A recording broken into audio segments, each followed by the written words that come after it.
Let me read a part of it. Tinubu said in his statement, the illegal conduct of the police in Rivers should be called what it is. It is uniform gangsters, a coup against democracy. Tinubu continues, the rights and the protection guaranteed to the Nigerian people should never be a function of the party they are affiliated with. Tinubu said in 2014, I quote him, under the current Jonathan government, we move towards fascism. I'll take more time to analyze Tinubu's 2014 statement. That will be in subsequent programs. Barrister Ijiruka just talked about it. I just wanted to mention it. I'll take time to analyze some of Tinubu's statement. Is it that what goes around comes around? This fascism, why do they bandy it around? Fascism, fascist. The lines are open. Let me hear from you. 080-309 18449. WhatsApp call 080-309 18449. That's the number to call. I want to hear from you. Let me hear your voice. In this class of politics and power, is Tinubu tending towards authoritarianism? Is Tinubu moving towards dictatorship? Hello, good morning. Hello. Good morning. Good morning. Good morning, Edmond. I greet you. Hello. It's Charles calling from Awolowo. Charles, make your point. Hello. Okay.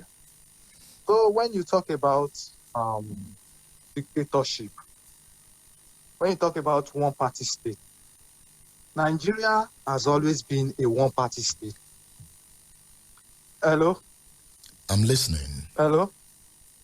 Nigeria has always been a one-party state. There is no government in Nigeria that will allow criticism. There is nobody. There is nobody. Check even in America, they are always fighting democracy.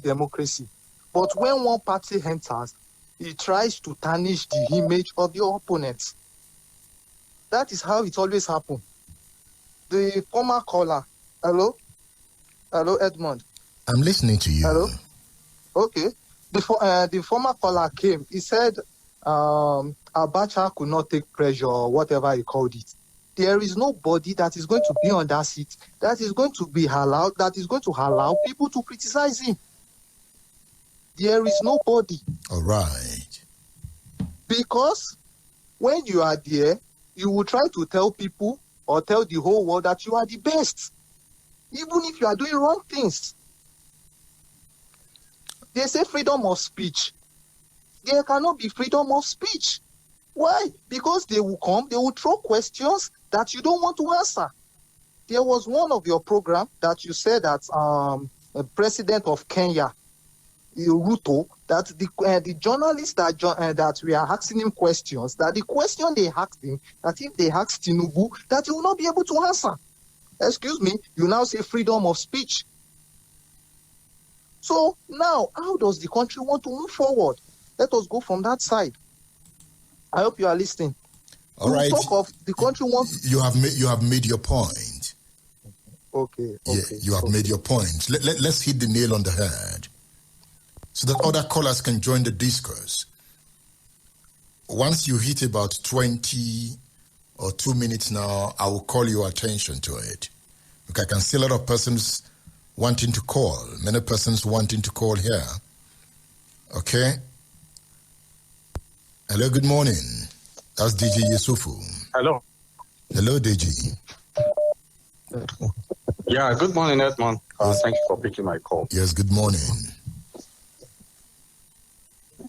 Yeah, so I wanted to make a comment on the fascist your discussion. Mussolini and Hitler are more or less personified it and they invented it.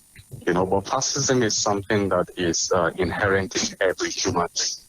Okay, if you give a man his way, he wants to rule.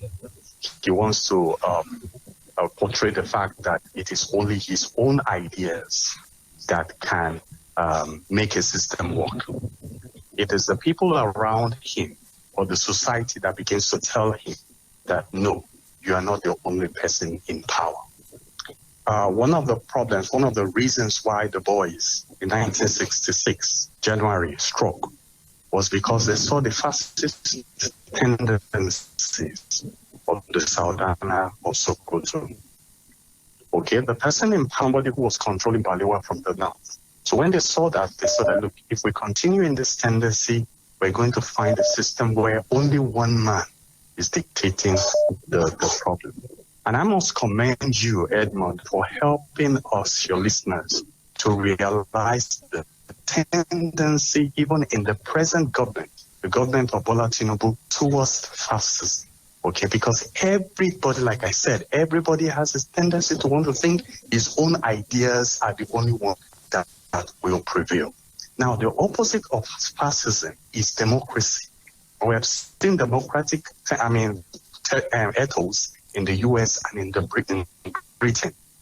But I think British democracy is probably even the stronger one. Because you see, in Britain, you have plurality of parties vying for government. Now, the fact that only your ideas will prevail, they have a parliament where every power comes to defend every single idea it is bringing to the people.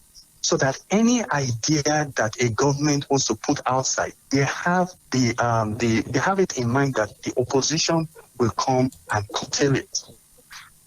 Okay, and perhaps I should just add that Nigeria degenerated into chaos in the First Republic because we couldn't handle opposition politics, the kind of politics that Obafemi Awolowo and others brought into power.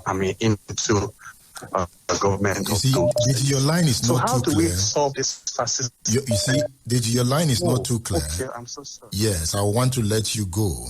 Deji's line is not too sharp, but he has made some vital points. Okay, let's hit the nail on the head. Hello, good morning. Hello. Hello, Desmond. Good morning. Yes, good morning. Hello. Hello, good morning. Hello, can you hear me? Yes, I can hear you clearly. My name is Feyi Ijimakenwa. Good morning, Edmond. Good to hear your voice, Mr. Feyi. Thank you very much. Yeah. Edmond, it is very interesting the topic you have brought up this morning. But it's also important for us to recognize the fact, just like they just said, that fascism or the aspects of it is inherent in everyone. And the total opposite, the precise opposite of fascism would be democracy. But even democratic tendencies have variations. When the